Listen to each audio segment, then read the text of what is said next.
অবশেষে ফুরালো সব দিনক্ষণ। অবশেষে ডন কার্লোর অধীনে মাঠে নামা হলো ব্রাজিল দলের। সেখানে ইকুয়েডরের বিপক্ষে মাঠে নামলো সেলেসাওরা। অ্যাওয়ে ম্যাচে নতুন ফরমেশন ও অনেকটা নতুন দল নিয়েই মাঠে নামেন কোচ আনচেলত্তি। কিন্তু এরপরও সেই পুরনো চেনা ছন্দে থাকা ব্রাজিলকে খুঁজে পাওয়া যায়নি এই ম্যাচেও। সব মিলিয়ে ব্রাজিল ও ইকুয়েডরের ম্যাচ নিয়ে বিস্তারিত থাকছে প্রতিবেদনা।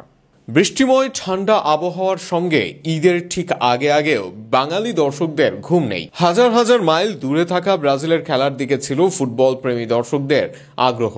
অনেকদিন পর মাঠে ফিরছে ব্রাজিল দল। এর সঙ্গে আবার ব্রাজিলের ডাগ আউটে মাস্টার মাইন্ড কার্লো আনচেলত্তি। প্রত্যাশার পারদ নিয়ে ইকুয়েডরের বিপক্ষে মাঠে নামে ব্রাজিল দল। সেই প্রত্যাশার শুরুটা হয় হতাশাময়। 4-3-3 ফরমেশনে 3 মিডফিল্ডার নিয়ে মাঠে নামেন কার্লো। উইংয়ে অভিষেক করানো হয় এস্তেভিও উইলিয়ানকে। এছাড়া নাম্বার 9-এ ফিরেছেন অভিজ্ঞ ও কার্লোর পুরনো শিষ্য রিচার্লিসন। সবকিছু মিলিয়ে ছিল বদলের আশা, তবে বদল হয়নি তেমন একটা। প্রথমার্ধে মাঠে হতাশার চিত্র দেখা গেছে। ক্যাসেমিরো ডিফেন্স সামলেছেন বটে, তবে নিউ ক্যাসেলের ব্রুনো গুইমারেজকে খুঁজেই পাওয়া যায়নি এদিন ম্যাচের প্রথমার্ধে। গার্সন চেষ্টা করেছেন, তবে আগের মতো দেখা যায়নি তার ঝলক। দলে ফিরে পুরোপুরি ব্যর্থ রিচার্লিসন।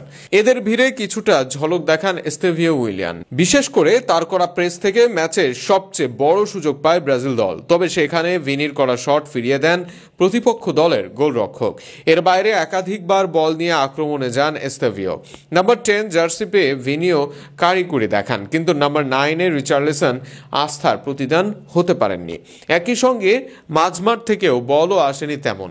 একটা সময় লং বল খেলতে দেখা যায় ব্রাজিলকে, তাতেও সফলতা মেলেনি, বরং বারবার বল হারিয়ে প্রতিপক্ষকে আক্রমণের সুযোগ দিয়েছেন। যদিও মার্কুইনহোস রিবেইরাদের কল্যাণে প্রথম হাফে কোনো গোল হজম করতে হয়নি ব্রাজিলকে। দ্বিতীয় হাফে কিছুটা ঘুরে দাঁড়ানোর চেষ্টা করে ব্রাজিল। বিশেষ করে লেফট উইংয়ে ভিনিসিয়াস ঘুরে দাঁড়ানোর চেষ্টা করেছিলেন। এক পাশ দিয়ে একবার কাট ইন করে পাসও দিয়েছিলেন, কিন্তু রিচার্লিসনের ব্যর্থতায় গোল বঞ্চিত হয় তারা।